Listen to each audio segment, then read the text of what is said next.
Good morning, Skip Jansen. Thank you so much for taking the time to speak with us today. It's good to see you, Matt.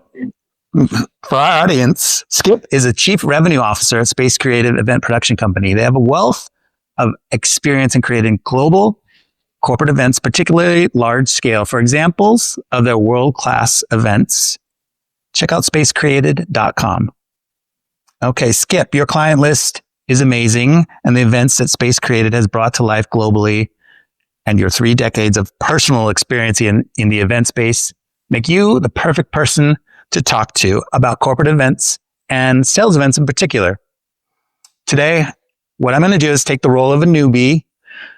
Let's say I'm in sales and my boss has brought me this huge project, which is a sales kickoff event to execute. And I don't know where to start.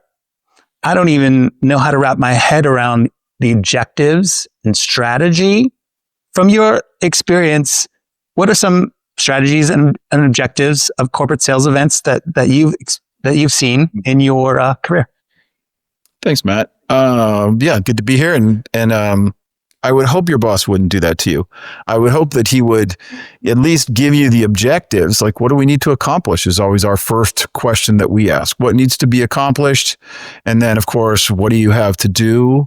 What money do you have to do the job with? And then when do you have to do the job? So those are the 3 things you've got to look at first. And we see all kinds of different issues. People who have a venue before they know what they want to do. People who can't find a venue where they want to find one. People who lock in venues when they're growing and so they can't put everybody in there. What we look at first is what is it you're trying to do, and then we'll try and help you find a place that can accommodate it. We'll try and help you figure out what the story is going to be so that when you get on site, you know what you're talking about. There's a bunch to look at. Good example of story. I'm glad you brought that up. Are there some examples that of stories from clients that have come to you that have kind of missed the mark and some that have been successful? Yeah. Oh, of course. Yeah. I mean, for us, it takes a little time to plan these things if you're going to do it right. And for us, usually if people come to us with not a whole lot of time, it's a lot harder to get the job done. Recently, actually, it was this year. It was earlier this year. We had a company who was trying to do sales kickoff meetings in 3 different regions. And they came to us with a couple months out. And it was like there was a fixed budget for all 3 regions that really would have been good for one region. And they hadn't talked to the venue. As a matter of fact, they hadn't even locked in the contract on one of the venues that was overseas. And the idea was that in their mind, everything was included in the contract, and it wasn't. So there was a few $100,000 of spend in audiovisual equipment we had to source, which took away the money for the biggest event that was the one at the end. And it didn't go well because we were kind of handcuffed on what we could accomplish. I mean, it went very smoothly from the audience's perspective and from the executive's perspective, but there was a lot of, what can we get for free and what can we throw in and, what can we cut, which is always, for us, it's like, what can we add? We really want to add value. It's not what can we add to the budget, but what can we add in telling the story? How can we help craft this? How can we help make things more engaging or more impactful as opposed to, taking away? Excellent. You're talking about money, everyone's favorite subject. So budget and financial management. How do you manage a budget who someone might be expecting and anticipating lasers and a huge stage when they only have the budget for glow sticks? How do you manage the quality, expectations, and cost effectiveness for an event? Yeah, I mean, that's really a primary concern for almost everybody, right? And we engage all the way from procurement to, the sourcing and all that, to try and figure out what the right budget is for something. It's kind of hard too, because, depending on how much the client actually knows about what the executives want to do, it's hard to create the platform for the event sometimes, because if the executives are not as forthcoming as they should be, for instance, if they want to do a demo, but they haven't told anyone they want to do a demo until a week out, we might not have the right servers, we might not have the right switching systems. So we need to get more and more information to really hone in on what's exactly what the budget's going to be. But we've done everything from, where a client had to create breakout rooms or needed breakout rooms and there wasn't enough space. We were at the Palace of Fine Arts one time and we did this massive general session in the back. And then we just, hung curtains down the middle so that we could create breakout rooms for them that didn't have any additional costs, so it depends on how you set up the LED wall or how you set up the projection systems. We're always looking for ways to be a little bit more creative as far as the spend goes, but budget is always a factor. They say, what is it? Do it cheap. That's a great example. And do it great and, do it good, but you get to pick two. Budget is always number one. It's always like, how can we do this cheaply? Or I shouldn't say cheaply, but inexpensively. Especially coming out of COVID, because in COVID, no one had to pay for travel, catering, union, any of that stuff. We were doing all stuff like this. So it was really cheap to get the message across. Now that we're going back into live or we're doing live again and it's millions more dollars, the CFOs are like, whoa, don't spend it. So budget's a big deal. That's a great example of how you stayed under budget despite the challenges on the event. What percentage of budget should be allocated for contingencies on small and large scale events? I think kind of a good is 10%, but again, sometimes you just can't do it, right? There's always that hole. It's like we've got to feed these people, we've got to get these people there, and we've got to house these people. Those are like givens. You've got to do those things, and it seems like whatever's left over is what goes into the production, the production budget, right? So you take all those out. So when you're talking about a $7 million event or a $20 million event, we're most likely going to be 10% of that budget, right? And then 10% of what's allocated for us, we really want to keep in case something happens. You know what I mean? The CEO walks in and he goes, oh, you know what? I really want this to look like this tomorrow. Or we have a different idea. We've had guys come in where, we had staged this thing for a company one time when we created these giant letters for the staging of the company's name. And the sales executive came in on day one and he said, I want to rappel down that for day two. So we had to create, fortunately we'd saved a little bit of money and we had to create a whole rigging system to be able to safely get this guy to rappel down this giant letter. I mean, it was a really cool moment. It was a really cool idea. It was kind of a crazy idea, but fortunately we had held something aside and we were able to do it because, you got to do things safely. Fantastic. It was really crazy, to be honest. Love to see the video of that. Let's talk about planning and logistics. For you. Yeah. Sorry, I cut you off, Matt. My bad. Oh, no worries. Let's talk about planning and logistics. How do you select venues for corporate events? What are the factors that are critical in making that decision? Yeah, so that's a really good question, and we want to be involved early enough, particularly before the client signs a contract with the hotel, because a lot of times hotels will inflate the number of people that can fit in a space, or they don't take into account that usually, the staging and the gear and everything else takes about 30% of the room. So what we like to do is be involved to where we can actually go in maybe on the initial site survey and look at a few venues with the client and do drawings as far as ground plans go. It also is a good idea when you see a space with the client to go, hey, what we kind of envision doing this. What can you imagine in here that would really support what you're trying to accomplish? And so once we get a little bit more information like that, we can really kind of draw it out and figure out if it'll fit. Also, there's exclusions in there too. Like, we come across all the time where in-house AV companies really charge a lot of money for simple stuff like breakout gear or monitors or whatever. And if we're involved before the client signs the contract, we can usually negotiate it out of there and save a bunch of money that way too. I mean, one example was, something we did earlier this year, we could have done for about $40,000 and the in-house charged the client, I think $120,000. So wow. We were able to bring in things like clickers that we have and put them in the rooms. But I mean, that was a minimal cost, saved a couple grand versus, if we were able to bring in the monitors and everything else.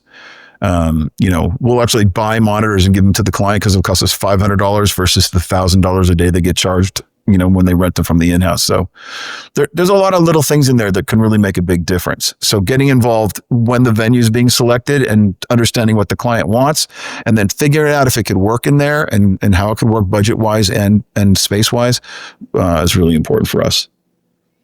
Wow. What I could see that point being a great spot for creativity to let the minds of you and your team work to make it special and under budget or within budget. Sure. Mm-hmm. Plus, I got to be honest, in one of my rooms, my TV for the last 6 years has been a DSM, a downstage monitor that we bought because it was only $400 to buy it, and they were going to get charged $2,000 by the venue. So the client said, "Yeah, sure, buy 2 of them for main stage." And then we gave one to the client, and I kept the other. It's been in my guest room for forever. Oh, that's fantastic. So when someone like me who's in sales and have this big project is selecting an event production company, is there a sweet spot as far as timing prior to the event to begin engaging? If there's any time constraints that I need to worry about, if I'm too late or too early, or when should I engage with someone like Space Created? Yeah. So first of all, I would hope if you're in a sales role, they would never put you in charge of an event. It's a whole different ballgame. The event planners are incredibly detailed people. I'm a salesperson myself. That is not my strength. So I would imagine to try and answer your question, the more time we have to get to know you, Matt, the better the product is going to be. You know what I mean? The better the outcome is going to be, because when you have a very minimal amount of time, you get a very minimal amount of information. So I would say, like, if it's going to be a big sales kickoff meeting, probably 6 months. And again, going back, hopefully before you've selected the venue. So it might even be further back than that, because venues are very hard to find, depending on what city you're going to. And then if it's a smaller one and not a creative one, if you're just going to throw a PowerPoint up on the screen, 3 months. Oh. Yeah, I would think. We're going to try and make some suggestions. We prefer to do server-driven media graphics that are full screen and really beautiful and engaging and inspiring. Because isn't that the goal? Really, the goal is just to disseminate information and quotas at a sales kickoff meeting. If you're sitting there hearing that, it's like you could have got an email for that. For us, it's like, what am I seeing? What am I experiencing that's going to make me excited to go out there and sell this product?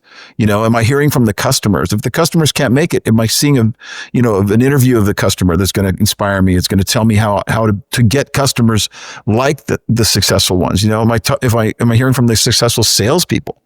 And then how am I hearing from them? Are they sitting on stage where, talking for 30 minutes, which kind of might be boring? Or are they, is there like more of a show kind of element to it? Because you have to remember, bottom line, this is show business, really. More than anything, it's show business. It's not just about, what people are talking about. It's how I'm experiencing it. And people have short attention spans now. So you have absolutely. You have to play to that. Yeah. And are you getting them around the right people in the audience too? It's important. Uh-huh. So let's talk briefly about risk and risk management and vendor issues. You had mentioned a story that you had about a particular vendor, and you handled that situation in the best of ways. Could you go into that particular story about the tent? Yeah, without naming names, we had produced an event last year. It was for about 8,000 people in Las Vegas in the early fall, so it was still hot out there, and we were doing it in a tent. And the tent vendor, just a few weeks or so prior to the show, said they were bringing not the white tent that was spec'd, but a black tent, which, as you know, is going to attract heat versus reflecting it. And, promised it would work, but it didn't. They set up the tent. It got very hot in there. It was so hot that we had the labor crew walk off, the rigging guys walk off site 2 days in a row, which set us back. Wow. I think the top of the tent was like 160 degrees. The way we solved it, we had air conditioning in there, but it wasn't doing it. And it was super loud when we cranked it all the way up. So we couldn't do that for the audience. And, we spent the weekend looking for, and I think it was Sunday evening. The show started Tuesday. It was Sunday evening. We found a vendor that for a few $100,000, was able to bring in white vinyl and just lay it on top of the black vinyl tent. And, it solved the problem. It was not elegant in any way. It didn't look like a thought through solution, but it worked, and the show happened. The risk was, that they weren't even going to have a show. And so we were able to fix that problem, which is kind of what our job is to fix problems as they come up on site. You know what I mean? Whether something isn't working, or whether someone doesn't show up, an executive doesn't show up, and so we have to record them or live stream them in. But this year we're in charge of sourcing the tent. Oh, good. Yeah. You won't select a black tent in the middle of the desert. No. So yeah, but that was really problematic, and it was really stressful. And I think ultimately it worked out really well. But those are the types of things that, you've just got to be aware of. And that's what we do. That's our job. What a great solution to an immense problem. It was pretty big, yeah. You had mentioned a little bit about storytelling and learning. What methods do you use to engage attendees during the event and leave them with a positive impression? Ooh, that's such a great question. So for me, like I said, I'm in sales. I want to hear from the people that I'm pursuing, and I also want to hear from the people who are effective at pursuing those clients too. Like how did you do it? What did you do? What were the highlights? And then from the client, what are you looking for? How do I be successful working with you? How do I make you more successful? I mean, you're talking about people's careers, right? So I want to hear all that. And then I want that to be put into a really elegant and visual story. There's people learn different ways. You can learn visually, you can learn by listening, you can learn by writing stuff down or by experiencing it. I think it's important. And I think it's important, and I think not a lot of companies do this, but I think it's important to talk to some of the salespeople beforehand to create a strategy for how to engage them the best. Do you know what type of learners you have on your team? You know what I mean? And how do they feel recognized? Some people just want to check. Some people want a pat on the back. Some people want to be in front of an audience to tell their story. They want to be recognized somehow. Do you know how they want to be recognized? So really getting into and understanding where your sales team is coming from and what they need to feel special and feel not even special. I mean, just to feel like they're important, right? I guess, is that special? Needed, wanted. You know what I mean? So once you know that, I think you can really craft something that's very engaging and works for your specific audience. I don't think there's enough of that going on out there. We do strategy for people, and we don't get asked to do it often enough, in my opinion. And again, a lot of that goes back to how much time do you have and how much money do you have, because that costs time and money. And I think that's something that people will shortchange. Excellent. So the success of an event afterwards, is there any particular way that you think clients can measure the success of an event, or on the production side, how you measure the success of an event? Yeah. Well, we measure, of course, by how smoothly does it go, right? Did the client stay up at night because there were problems we weren't able to resolve? I mean, if that ever happens, we're never going to work with that client again. We're going to get fired, or how smooth was the process going, leading up to the event? Were we in sync with what they were really looking for? Were we able to add value on the way in? You know what I mean? If you're not in sync, there's so much of this is chemistry. And, if you're not in sync, it's not going to work out well. So we measured by how comfortable the client is, and whether we were able to achieve the client's goals. For the client, I mean, they've got to know what their internal objectives are. Whether it's retention or whether it's an increase in sales, that can actually be attributed to the sales kickoff meeting. Like, did you see a kind of a spike depending on how long your sales cycle is? So it's really, we have to understand that. And then we have to understand, just the whole, culture of the company as well. Like, are we doing something? Are we suggesting things that work with the culture? Are they supporting the culture? Are they supporting the vision? There's a whole lot to this, man. For us, For us, the best. I mean, you said how long do you come? How long beforehand do you want to talk to someone? For us, the ongoing relationships are the best. You know what I mean? We'll do road tours with companies just to get to know them. You know, they're not money makers. We'll do exhibit booths with companies just to get to know them. You know, we specialize in the sales kickoff meetings and then the customer conferences. You know, because those are the real big moments on the timeline for a company. Those are the big moments, but it's all that stuff in between too, where you're really getting to know people intimately and like what means something to these guys. You know, what means something to this company? Where does this company want to go? You know, what are their competitors doing? There's just so much, you know, so throwing a sales kickoff meeting is kind of a combination of all this other stuff you've learned so that you can be impactful. It's not just putting screens up in a room or LEDs up in a room. Yeah. And what the sales teams get out of it afterwards. I mean, and events like the ones that you do and produce, how do they retain sales teams? Oh, dude, that's actually one of the stories I wanted to tell you. There was because I think a lot of times that's the most important thing. You know, if your company, like what's happening right now, if your company is laying people off, it gets terrifying, right? And it's like, okay, how long am I going to be here? And if you're worried about how long you're going to be there, it's difficult to go out and prospect and get the job done. You know, we had a situation, it was a while ago. And the client came to me and the CEO of the company had just been indicted for backdating options, right? And so he was going to be gone. And the client came to me and said, you know, we're super concerned because, growth is really important. And we're concerned that everyone's going to leave because everyone loved the CEO. And she said, you know, we don't have any money to add to this budget, but is there anything that you've done that was inexpensive and effective at getting people to feel like they're part of something? And I said, oh, we worked with this, it was this really simple thing. It was this drummer guy that got everyone working, you know, on playing together, simple like drums and sticks and stuff like that. It was super low tech, super inexpensive, you know, and we recommended it to the client and she said, okay, here's the thing.